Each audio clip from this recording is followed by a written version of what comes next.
boys and girls. Today this is a special story, and I'd like to give a shout out to 4 of my best friends, Adam, Michael, Nora, and David.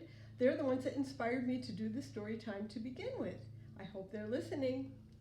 When I visited South Africa a few years ago, I heard about a very unfortunate accident.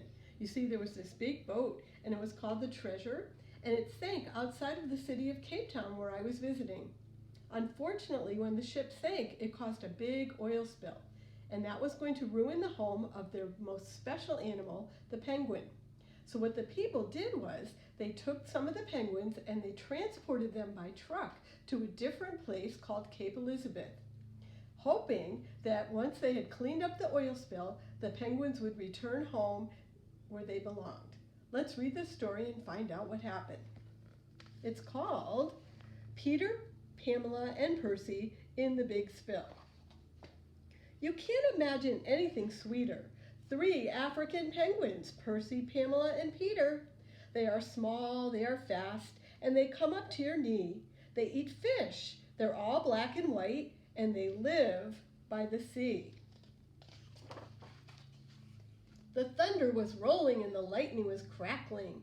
As the storm rumbled in, the sailors were battling.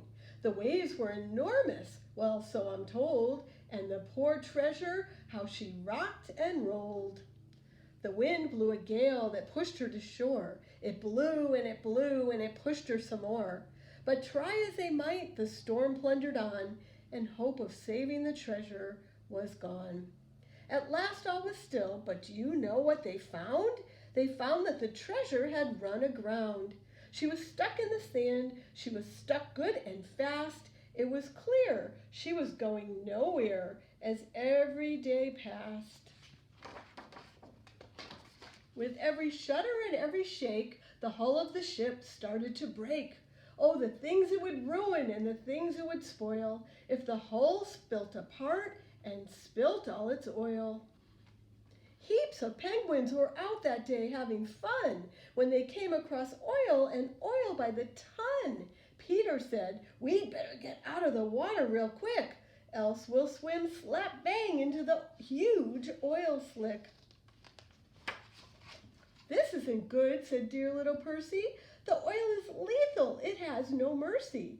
Too late. In a flash, they were covered from their beaks to their flippers. Their bodies felt like lead, and their feet felt like slippers. Oil stuck to their feathers like glue to a stick.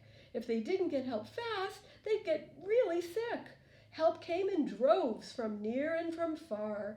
They were rescued by boat. They were rescued by car. All the helpers were issued with bright yellow suits, with hats and with gloves and with Wellington boots. They took all the birds to a shelter near town and fed them and tagged them and scrubbed them down. At last all the birds were ready to swim, but the sea was still filthy, so they went out on a limb. They packed all the birds in a box on a truck, and they shipped them out east to swim west with some luck. The birds did just that without missing a beat. They headed straight for the water and swam in a fleet.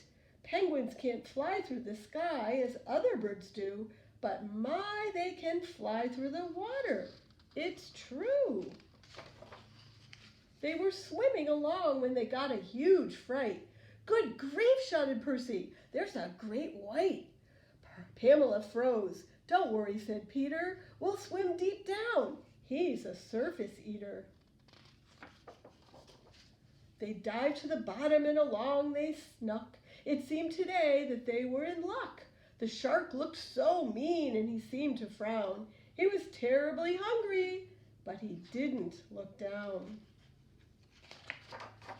"Phew, that was close," Peter heaved a great sigh. "Sometimes I wish that these flippers could fly." "Let's head for Boulders, there we can rest. I have a few friends there, they'll share their nest." They got there quite quickly, and it had been a good run. They rested and chatted, and they slept in the sun. I've been to this beach. It's really awesome.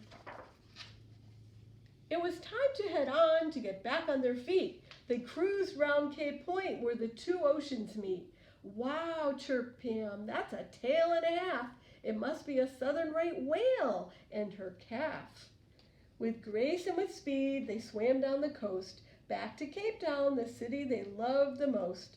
By the time they got home, the beaches were clean, the sea was all sparkly, and the birds were pristine.